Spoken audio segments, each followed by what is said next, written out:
오늘 아침에 저희들이 에베소서 4장, 5장, 6장을 읽었습니다. 어제 4장을 읽었었는데요. 말씀을 나누다가 앞에 부분만 나누고 못 나눴습니다. 여러분 오늘 읽은 말씀은 에베소서 중에서 우리의 삶에 대해서 말하고 있는 것입니다. 그래서 여러분 여기서 중요한 걸 우리가 발견하게 되는데요. 처음에 에베소서를 시작할 때 에베소서를 읽는 자들은 하나님의 자녀로서의 정체성, 이 땅에서 하나님의 자녀로서의 어떤 모습으로 살아가야 될 것인가를 에베소서는 가르쳐주고 있다라고 말씀을 그때 처음에 시작할 때 나누었었습니다. 실제적으로 예수 그리스도를 믿는 정체성은 삶으로 나타납니다. 우리가 가진 지식을 가지고 우리가 하나님의 자녀 됨을 나타낸 것이 아니라요. 머릿속에 있는 게 아니라 우리의 가슴으로, 그리고 우리가 손과 발끝에서 하나님의 말씀을 해석하며 살아가는 사람들, 그들의 삶을 통해서 구원받은 하나님의 자녀의 모습이 드러나게 됨을 알게 됩니다. 그래서 우리가 하나님을 믿는, 그리고 예수 그리스도를 따르는 제자로서의 삶이 중요함을 성경은 우리에게 가르쳐 줍니다. 오늘 특히 4장, 5장, 6장 마지막 부분에서는 하나님의 자녀로서의 거룩한 삶을 살아갈 것을 우리에게 요청하고 있습니다. 그 내용을 좀 더 깊이 묵상하고요. 기도하는 시간을 갖겠습니다. 여러분 먼저 4장의 그 4절 이하에서 보면은 성령의 은사에 대해서 우리에게 말해줍니다. 성령의 은사는 말할 때 특히 바울 사도가 그렇게 썼죠. 로마서 12장에서도 그리고 고린도전서 12장에서도 에베소서 4장에서도 성령께서 주시는 은사를 우리에게 가르쳐 줍니다. 근데 여러분 이 에베소서 4장에서는 특별하게 그 성령의 은사에 대해서 말하고 있으면서도 7절에서 이렇게 말합니다. 우리 각 사람에게 그리스도의 선물의 분량대로 은혜를 주셨나니, 이렇게 되어 있습니다. 그리스도의 선물의 분량대로 은혜를 주셨다, 이런 표현을 써서 성령이 주신 은사를 나타내고 있습니다. 다시 말하면 성령은 그리스도의 영이다라는 걸 우리로 하여금 알게 합니다. 로마서 8장 9절에서도 이 성령을 그리스도의 영으로 표현하죠. 그래서 그리스도의 영이 없는 사람은 그리스도인이 아니다라고 말하고 있는 것입니다. 우리가 받은 은사는 모든 사람에게 획일적으로 준 것이 아닙니다. 고린도전서 12장에서도 각자에게 하나님께서 맞게 성령을 통해서 우리에게 주심을 알게 합니다. 오늘 여기 말씀 속에서도요, 그리스도의 선물의 분량대로라는 분량을 쓰고 있습니다. 각자에게 맞는 그러한 하나님의 은사를 성령께서 우리에게 허락해 주심을, 그 성령의 은사를 우리에게 주심을 말합니다. 은혜를 주셨다라는 이 카리스 은혜는 하나님만이 주실 수 있는 것을 말하고 있죠. 하나님께서 우리에게 주신 그러한 은사에 대해서 우리가 감사하며, 또 이것은 하나님이 주셨기 때문에 하나님의 영광을 위하여 사용해야 됨을 우리는 잘 알고 있습니다. 또 그것을 은사를 갖다 버려서도 안 됩니다. 그것은 선물이기 때문에 선물 받은 사람은 기뻐하며 그것을 통해서 선물을 주신 분을 위하여 영광을 위하여 살아야 됨을 알게 합니다. 특별히 에베소서에서는 이 성령의 은사를 말할 때에 그렇게 말합니다. 직분과 연관되어서 말하고 있습니다. 자, 11절 한번 보시기 바랍니다. 그가 어떤 사람은 사도로, 어떤 사람은 선지자로, 어떤 사람은 복음 전하는 자로, 어떤 사람은 목사와 교사로 삼으셨으니, 이는, 그렇게 직분을 주고 또 은사를 주는 것을 우리에게 말해주고 있는데 이유를 설명합니다. 이는 이렇게 말합니다. 여러분, 하나님께서 우리에게 준 직분도 하나님이 주신 거기 때문에 선물이고 은사가 됩니다. 이건 우리가 남용하고 또 이걸 가지고 자기 자신을 위하여 살아서는 안 됩니다. 하나님이 주신 직분은 우리가 하나님의 영광을 위하여 살아야 됨을 알게 되는데요. 성경은 분명하게 말합니다. 이는 이렇게 말하면서 12절 보십시오. 성도를 온전하게 하여 라고 말합니다. 성도를 섬기고 성도를 위하기 위하여 하나님께서 우리에게 직분을 주신 것이다 라고 말합니다. 그리고 봉사의 일을 하게 하며 섬김을 얘기합니다. 그걸 가지고 자기를 위하여 사는 자가 아니라 하나님의 백성을 위하여 섬기고 또 베푸는 삶을 살 것을 요청합니다. 또 하나가 있습니다. 그리스도의 몸을 세우려 하십니다. 그리스도의 몸이 뭡니까? 교회죠. 에클레시아를 얘기합니다. 교회를 섬기고 교회를 세우기 위하여 직분이 주어졌다라는 걸 알게 합니다. 직분은 어떤 훈장이 아닙니다. 하나님이 우리에게 주신 직분은 하나님의 선물이고 이걸 가지고 성도를 온전하게 하며 봉사의 일을 하며 그리고 그리스도의 몸인 교회를 세우기 위하여 하나님께서 우리에게 직분을 주고 은사를 주셨음을 성경은 말해주고 있습니다. 여러분, 그대로 12절 이하에서 나타나는 것은요, 장성한 크리스천에 대해서 우리에게 가르쳐 줍니다. 여러분, 성경은 언제나 이렇게 역설적인 것들이 있다고 했죠. 예수님께서 하나님의 나라에 들어갈 수 있는 사람을 얘기할 때 어린아이를 세워가지고 이 어린아이처럼 하나님의 나라를 받들지 않으면 천국에 들어갈 수 없다라고 말씀을 하십니다. 그리고 여러분, 또 어떤 성경에서는 어린아이를 벗어나라라고 얘기합니다. 장성한 성인이 될 것을 성경은 요청해 주고 있습니다. 우리가 이미 읽었듯이 고린도전서 13장에서요. 너희들이 어렸을 때에는 생각하는 것, 그리고 깨닫는 것, 그리고 말하는 것이 어린아이와 같았다. 그런데 어른이 되어서는 이 어린아이의 일을 벗었다라고 얘기합니다. 우리의 신앙도 우리가 자라나야 되고 성장해야 됨을 우리에게 말씀해 주고 있는 내용입니다. 뿐만 아니라 여러분, 우리가 잘 아는 히브리서 5장에 보면은요, 어린아이는 젖을 먹지만 이 장성한 성인들은 단단한 음식을 먹는다고 했습니다. 근데 여러분, 단단한 음식이 뭐냐 그러면은 의의 말씀이라고 했습니다. 여러분, 우리가 이 성경에 쓰여진 이 말씀을 다 우리가 먹고 소화하고 그 말씀을 가지고 우리는 사는 그런 장성한 분량에 이르는 성인이 되어야 됩니다. 우리가 예수를 믿는 횟수가 늘어나면서도 이 하나님의 말씀을 따라서 순종하는 삶, 말씀을 생각하고 말씀을 정기 여기며 따라가는 삶을 살지 않을 때는 여전히 젖만 먹는 어린아이 수준에 불과하다는 걸 알게 합니다. 그러면서 오늘 바울사도는 우리의 삶이 변화되려면 우리가 그리스도의 장성한 분량에 이르기까지 해야 된다라고 말해주고 있는 것을 보게 됩니다. 여러분 한번 보십시오. 12절 보시기 바랍니다. 13절 보시기 바랍니다. 우리가 다 하나님의 아들을 믿는 것과 아는 일에 하나가 되어 온전한 사람을 이루어 그리스도의 장성한 분량이 충만한 데까지 이르리니 이렇게 되어 있습니다. 여기서 여러분 우리가 다 이렇게 말합니다. 예외가 없다라는 거예요. 예수를 믿는 모든 사람들은 나는 그냥 대충 예수 믿고 살아도 돼. 이 대충이라는 게 없어요. 성경에는요. 너는 왜 그렇게 교회 열심히 하고 또 기도도 열심히 하고 말씀을 그렇게 열심히 보냐. 너무 말씀에 치우친 거 아니냐. 이렇게 말하는 사람도 있어요. 여러분, 성경이 어디를 봐도 대충 예수 믿고 살라라는 게 없습니다. 우리는 전적으로 온전히 모두가 다 우리는 다 하나님의 아들을 믿는 것, 아는 것. 말씀은 하나님을 우리에게 가르쳐 줍니다. 하나님을 아는 지식을 우리에게 공급해 줍니다. 이 말씀 안에는 하나님의 의가 나타났다고 했습니다. 그럼 말씀은 우리로 하여금 믿음에서 믿음을 이르게 한다는 것은 계속해서 깊은 믿음 속으로 우리를 인도해서 하나님께 영광 돌리게 하죠. 그 말씀은 살아서 베드로전서 1장 23절의 말씀처럼 우리를 거듭나게 하는 겁니다. 말씀이 하나님의 사람으로 온전케 하고요. 그리고 이 땅에서 하나님이 기뻐하는 선을 행할 수 있는 능력을 말씀을 통해서 우리에게 주신다라고 디모데후서 3장 17절에서 가르쳐주죠. 말씀은 하나님의 위로가 있고 말씀을 통해서 우리가 인내를 얻고 말씀을 통해서 그래서 소망 가운데 이 땅에서 기쁨으로 살아갈 수 있는 은혜를 우리가 말씀을 통해서 받는 거예요. 로마서 15장 4절에서 우리에게 가르쳐줍니다. 하나님이 기뻐하는 그런 교훈을 말씀을 통해서 우리가 얻게 됩니다. 그래서 여러분, 말씀을 먹는 단단한 음식을 먹는 그러한 하나님이 기뻐하는 성인, 장성한 크리스천의 모습이 우리의 삶 가운데 있어야 됨을 지금 말해주고 있습니다. 만약에요, 우리가 말씀을 단단한 음식을 먹지 않을 때에는 자, 여러분 14절 보십시오. 이는 우리가 이제부터 어린아이가 되지 아니하여 말씀을 먹어야지만이 어린아이에서 벗어나게 됩니다.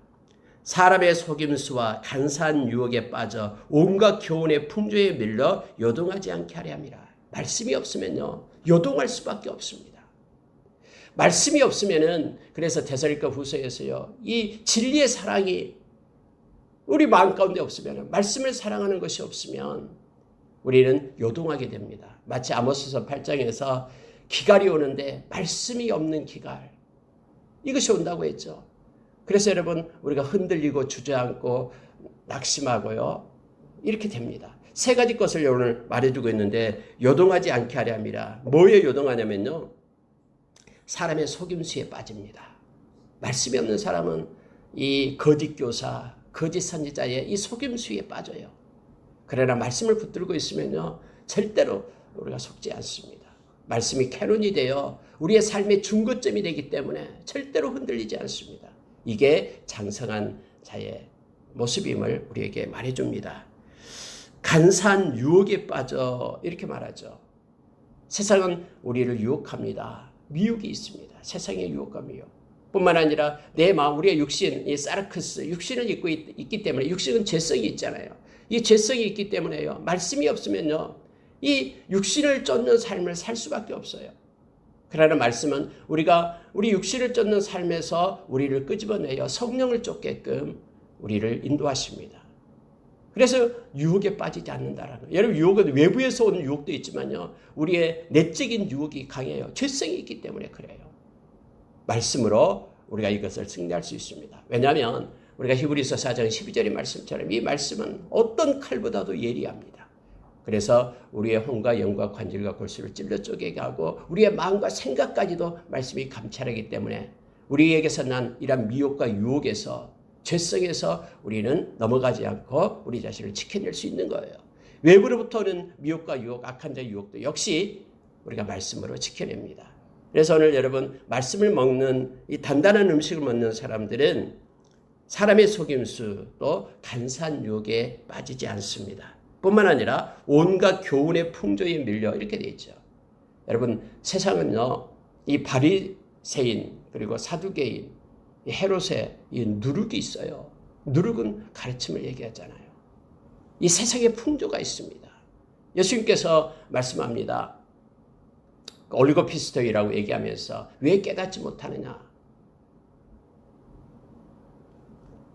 떡을 가지고 온 것 때문에 떡을 안 가지고 온 것 때문에 책망한 것이 아니라 사두개인의 누룩을 주의하라고 말할 때 제자들은 깨달을 수 없었습니다. 여러분 말씀을 통해서는 믿음으로 인하여 그들의 누룩을 깨닫기를 원합니다. 오늘날에도 마지막 때도요. 특히 말씀을 흔드는 복음을 흔드는 이들이 나타납니다. 성경에 대해서 막 흔들어요. 성경을 하나님의 말씀임을 부인하는 그런 이들이 막 나타나요. 여러분 요즘에도 자유주의자들은요. 이 하나님의 말씀이 사람이 쓴 픽션으로 보는 거예요. 그리고 진보주의자들은 어떤 것은 하나님의 말씀이고 어떤 것은 아니다라고 자기의 이 이성의 잣대로 성경 말씀을 나누고 있어요. 지금도요.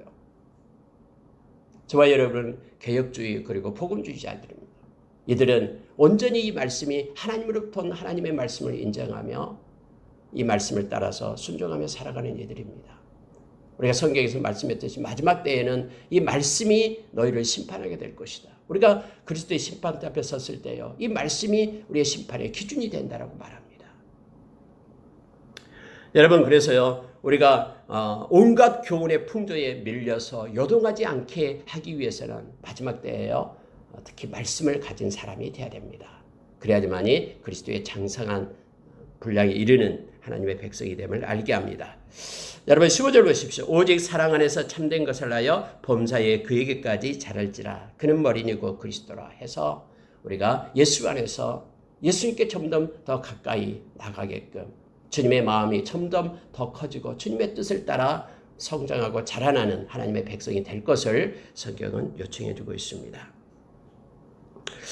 여러분 그 다음에 17절부터 이제 나오는 말씀이요. 옛사람과 새사람에 대한 내용이 나옵니다. 이 앞전에도 이전에는 너희가 이랬듯이 지금은 달라졌다라는 삶의 모습을 나타냈는데요. 역시 좀 더 구체적으로 지금 17절부터 우리에게 가르쳐주고 있습니다. 24절까지 그렇게 말씀해주고 있죠. 보십시오.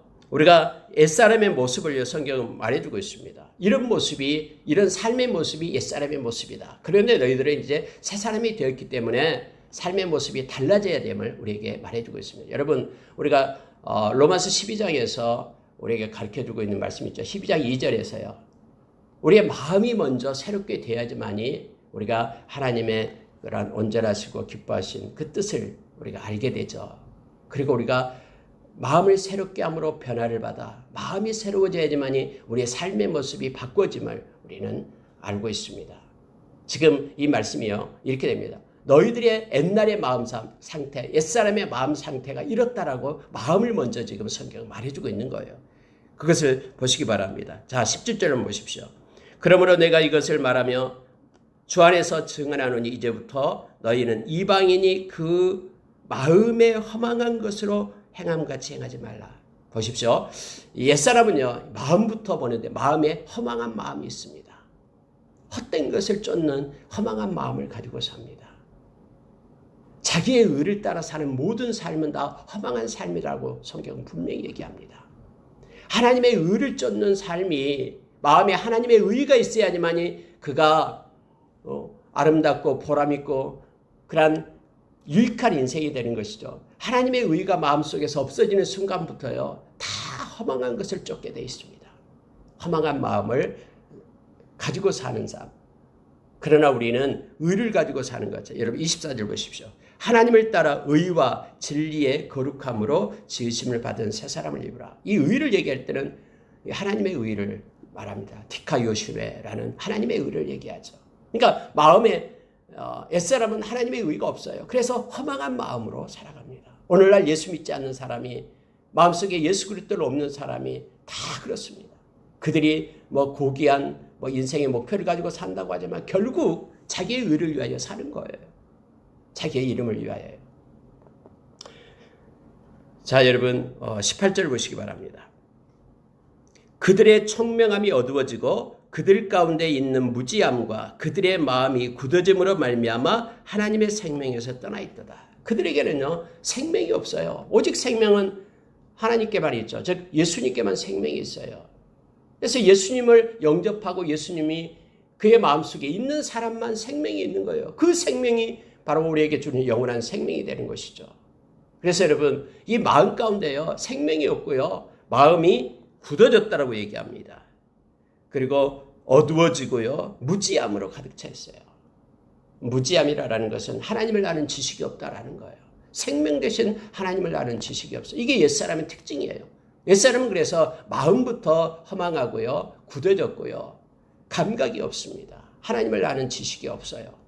그래서 그들은 결국 허망한 삶을 살 수밖에 없음을 말합니다. 자, 이런 마음이 굳어진 그 사람은 어떤 삶으로 나타나냐면요, 19절 보시기 바랍니다. 감각 없는 자가 되어, 이렇게 말합니다.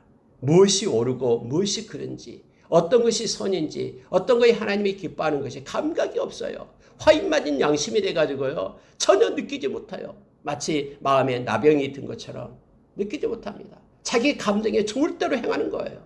감각 없는 자가 되어서 자신을 방탕에 방임하며 그냥 방탕에 주어진 조건 속에 그대로 맡기는 거예요. 세상의 풍조에 맡겨요. 자신이 정욕이 끄는 대로 가는 거예요. 이것이 방탕에 방임한다라고 표현을 하고 있는 것입니다. 디모데후서 3장 1절부터 5절의 말씀 속에서 말세의 고통의 때가 이르는데 세상이 이렇게 변해갈 것을 말하는데 가장 먼저 자기 사랑부터 있는 거예요. 그리고 돈을 사랑하며 시작하고 쾌락을 사랑하며 나가죠. 거룩함도 없고 감사함도 없고 용서함도 없고요. 다 자만하고 교만하고 자고하고 배반하여 팔고 경건의 모양만 가지고 살아가고, 그런데 너희는 이런 자들에게서 돌아서라라고 성경 우리에게 가르쳐 주잖아요. 그러니까 옛사람의 모습이 바로 이거예요. 마음으로부터 시작해서 삶 가운데 나타나는데 바로 감각 없는 자가 돼서 방탕에 맡깁니다. 정욕대로 산다라는 거예요. 모든 더러운 것을 욕심으로 행하되 라고 말하죠. 하나님께서 보시기에 이렇게 순결하고 깨끗하지 않는 것들을 그들의 욕심에 따라, 자기 욕심에 따라 살아가게 된다라고 말합니다.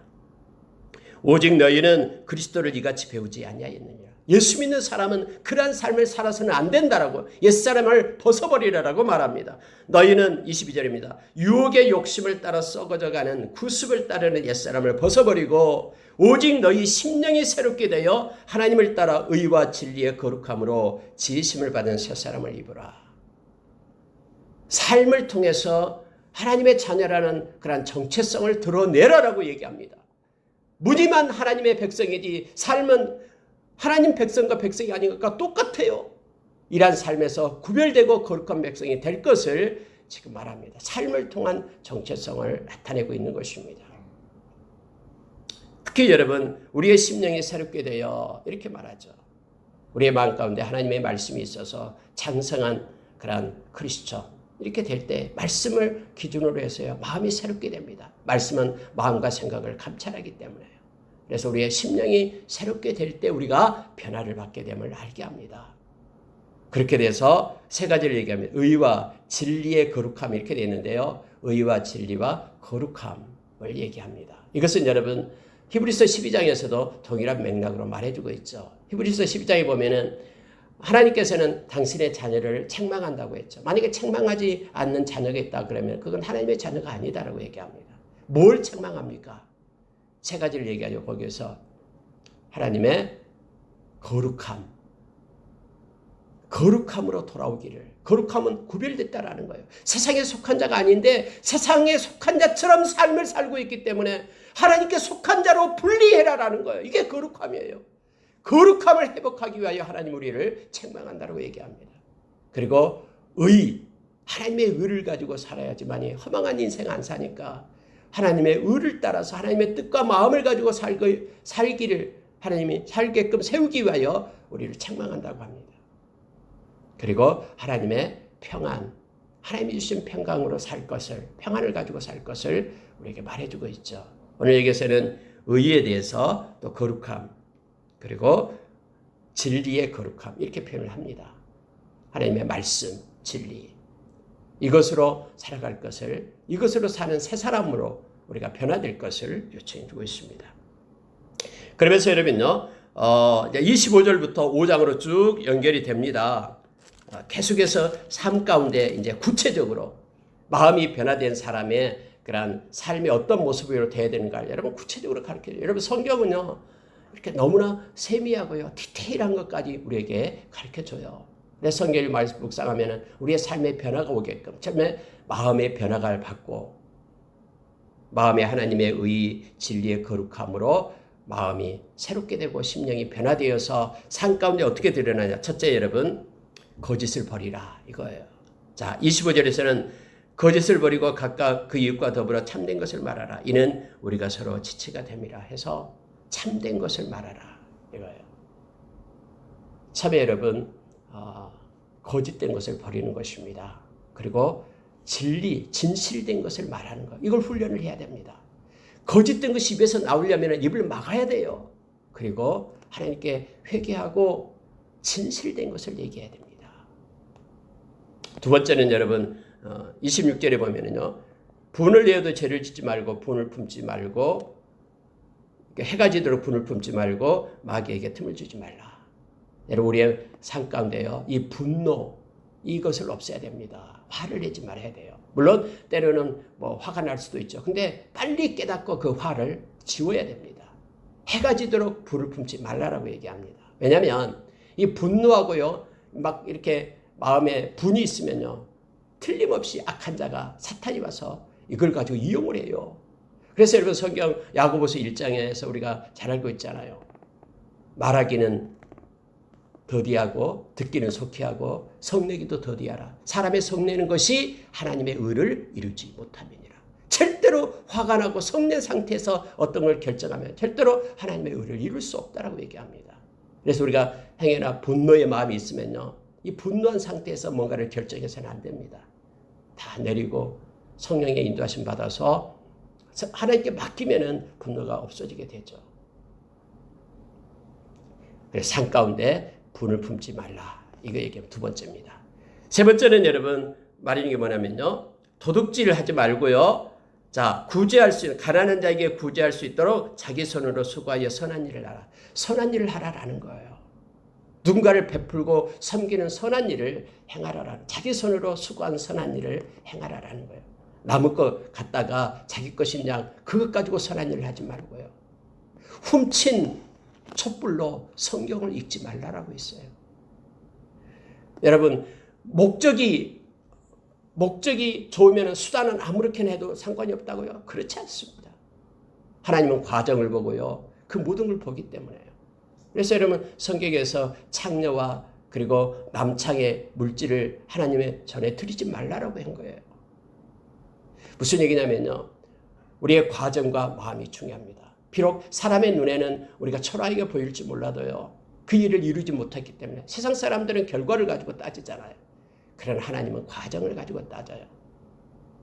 그 의도를 하나님은 보십니다. 왜냐하면 우리가 바울 사도가 사도행전 20장 이후에 예루살렘에 올라왔잖아요. 7일이 못 돼서 그는 붙잡히게 되잖아요. 그리고 끌려가요. 층계에 서서 막 자기에게 돌파매질하면서 쫓아는 죽여라라고 막 쫓아는 그들을 향해서 말씀을 전하잖아요. 근데 말씀을 전할 쯤에 자기의 간증을 얘기할 쯤에 저놈은 죽여라 하면서 막 다시 막 아우성 치고 야단나는 거예요. 그러니까 다시 데리고 갔어요. 그때 여러분 그날 밤에 우리 주님이 이 바울 사도한테 와서 뭐라고 얘기했습니까? 너가 예루살렘에서 나를 증언한 것처럼 네가 노마에서도 나를 증언하게 될 것이다라고 얘기하죠. 아무 결과가 없었지만은 네가 나를 위하여 일을 했다라고 말하는 거예요. 하나님께서는 그의 과정과 그의 의도를 다 아시기 때문에요. 여러분, 선한 일을 해야 됩니다. 근데 자기 손으로 수고하여 남에게 구제할 수 있는 선한 일을 해라 라고 세 번째 말합니다. 네 번째는 여러분 더러운 말 하지 말라라는 거예요. 더러운 말 하지 마라. 그래서 말을 할 때요. 특히 29절에 보십시오. 더러운 말은 너 입 밖에도 내지 말고 오직 덕을 세우는 데 소용되는 대로 선한 말을 하여 듣는 자에게 은혜를 끼치게 하라. 다시 말하면 은혜의 말을 하라라고 말합니다. 그 밑에 내려와서는 여러분 감사의 말을 하라라고 나오고 있죠. 은혜의 말을 하라. 그러니까 말을 할 때 위에서 말합니다. 진실된 말, 첫 번째 얘기했죠. 그리고 은혜의 말을 하라. 그리고 다음에는 감사의 말을 하라 라고 우리에게 말을 합니다.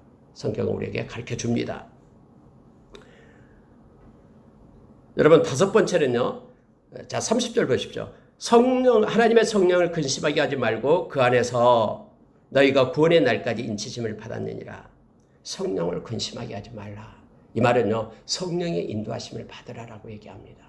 성령을 거부하고요. 하나님의 말씀을 따라 사는 것을 거부하는 사람은요. 성령을 근심하게 하는 겁니다. 성령이 우리를 떠나지 않습니다. 아까 우리가 찬양을 했듯이 우리는 성령의 충만함과 인도하심을 받아야 됨을 알게 합니다. 성령의 인도하심을 받는 삶을 살아라 라고 말합니다.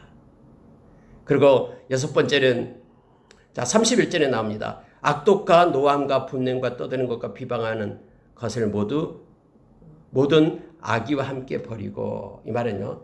악함을 버리고 악한 마음을 버리고 회개하는 삶을 살 것을 말합니다.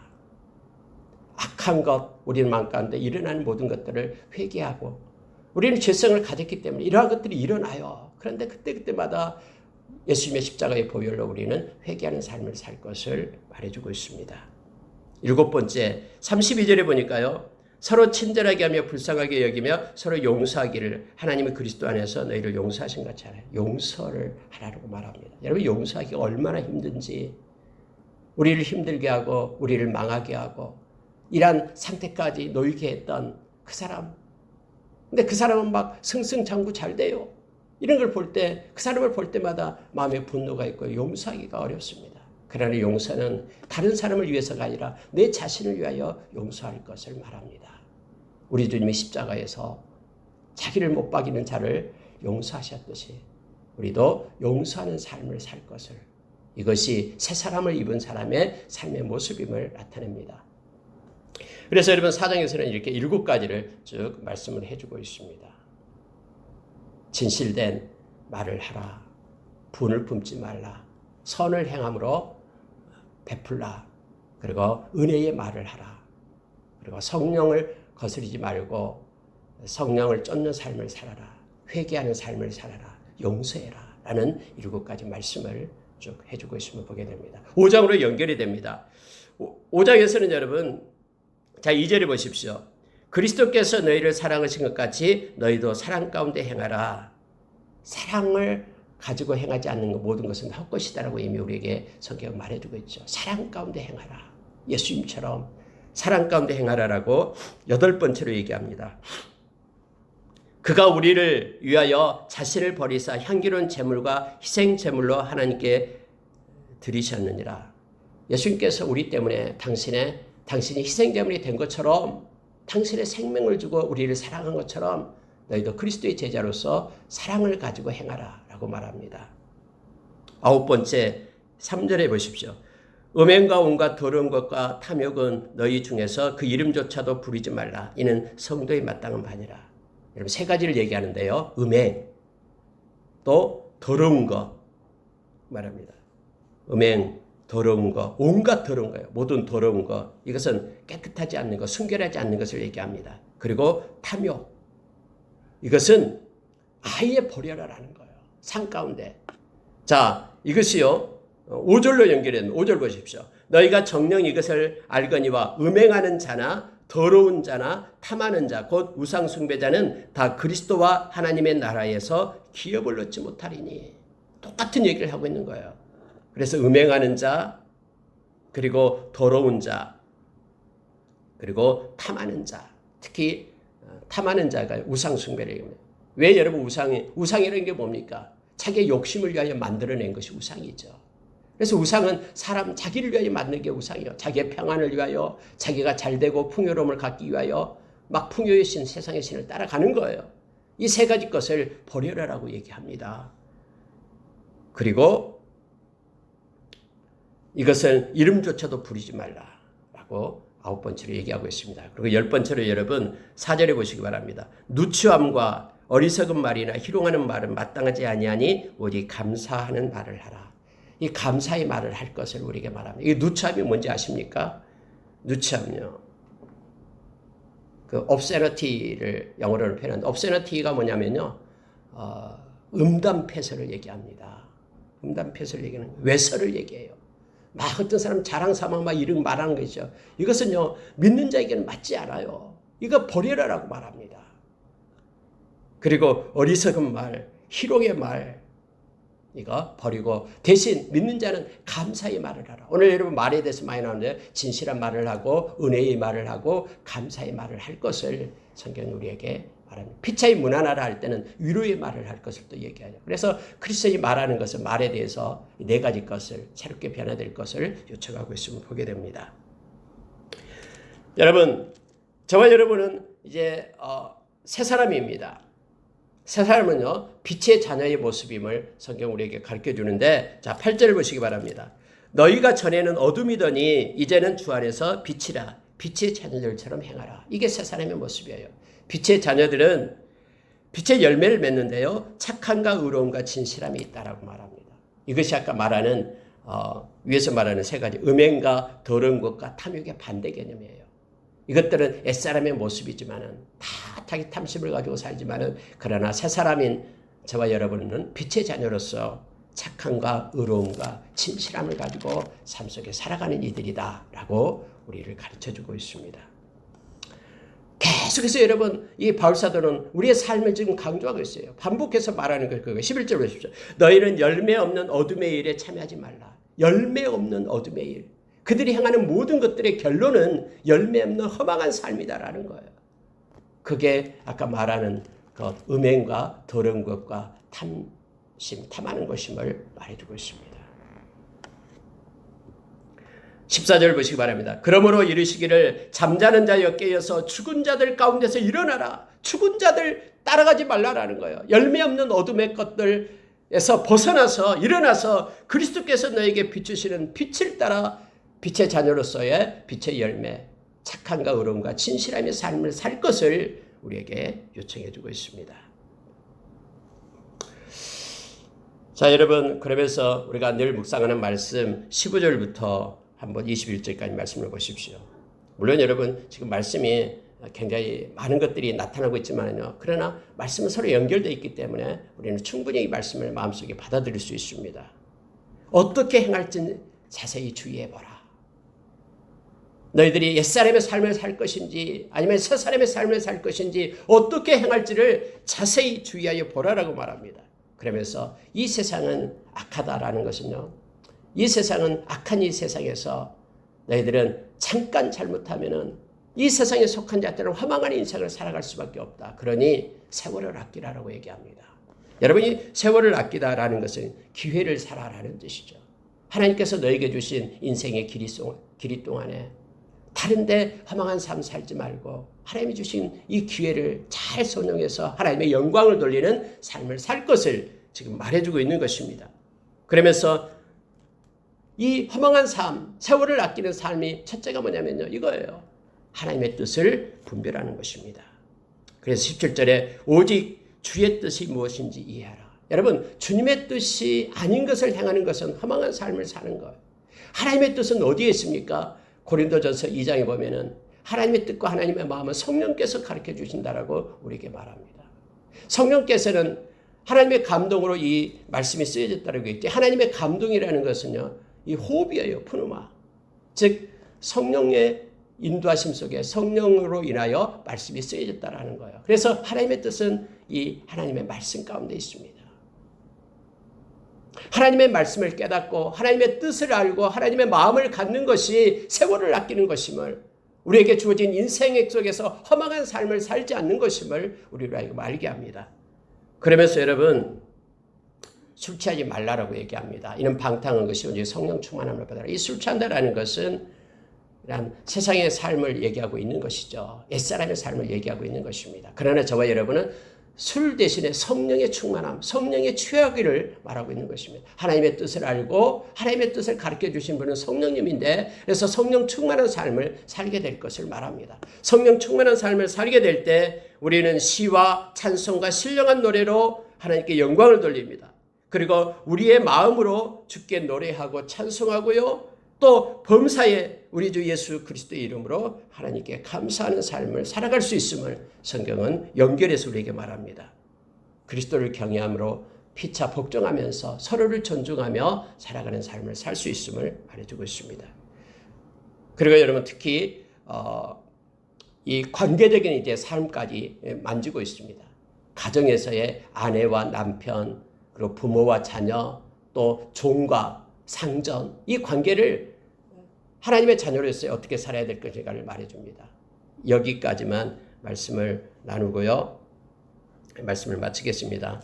그리고 다음에 빌립보서 내일 시작할 때의 앞에 부분, 하나님의 전신갑주에 대해서 말씀을 나누겠습니다.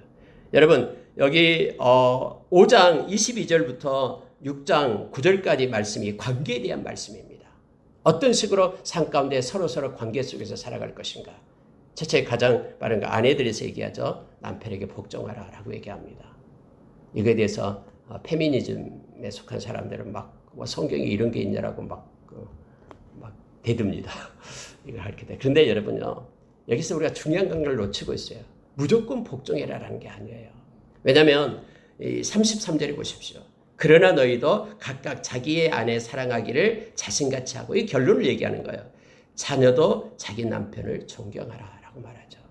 여러분, 존경하게 되면은요, 서로 사랑하면서 존경하게 될 때는 또 이 가정에서요, 서로의 말에 복종하면서 순종할 수 있음을 알게 합니다. 그래서 그리스도와 교회의 관계를 들어서 이것을 지금 바울사도는 설명하는 거예요.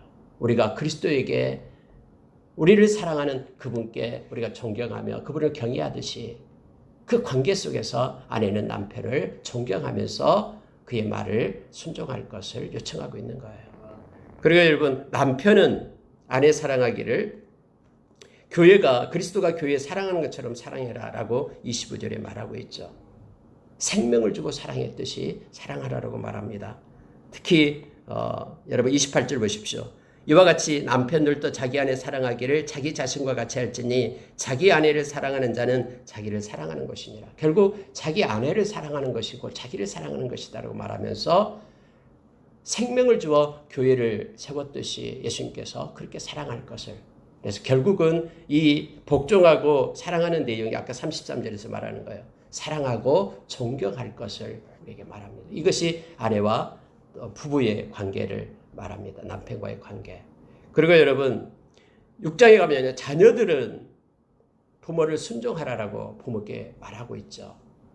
그래서 자녀들은 부모를 순종해야 됩니다. 그리고 공경하라라고 말합니다. 이것은 약속이 있는 계명이다라고 우리에게 말하죠. 내 부모를 공경하라라는 십계명에 있는 약속임을 말합니다. 그렇게 될 때 네가 잘되고 땅에서 장수하리라. 여러분 이 말씀은 그대로 이루어집니다. 장수라는 얘기가 그때 당시에는 장수가 이제 하나님 앞에 은혜를 받는 것을 얘기하죠. 오늘날 뭐 아프면서 오래 사는 걸 얘기한 것이 아니라 장수는 좋은 의미로서 쓰인 것입니다.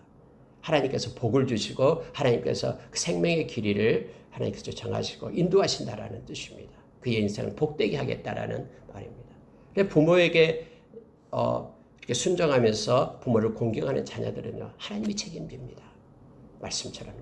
근데 여러분, 부모도 자녀에 대한 그 관계를 얘기하고 있는데 이거 중요합니다. 4절에 보십시오.